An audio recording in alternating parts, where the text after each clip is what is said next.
पनवेल महानगरपालिकेनं प्रदूषण नियंत्रणासाठी बसवलेल्या एअरबिन यंत्रणेमुळे हायवेवरील सिग्नल यंत्रणा ही झाकली जाते। वाहतूकदारांना सिग्नल दिसत नसल्याने अपघात निर्माण होण्याची शक्यता निर्माण झाली आहे।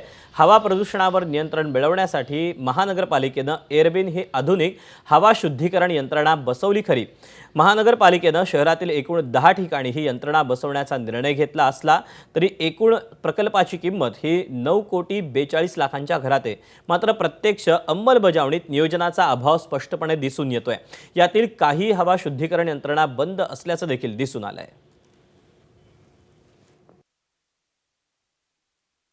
तर जी स्थळ सुचवलं होतं ते स्थळ त्या सिग्नल पासून थोडंसं एक 4-5 फूट अंतरावर होतं आणि पण ज्यावेळी वर्क ऑर्डर दिल्यानंतर कंत्राटदार त्या ठिकाणी काम करण्यास आला तर ते काम करतेवेळी त्यांनी ते सिग्नलच्या बरोबर समोर ते बसवलं गेलं।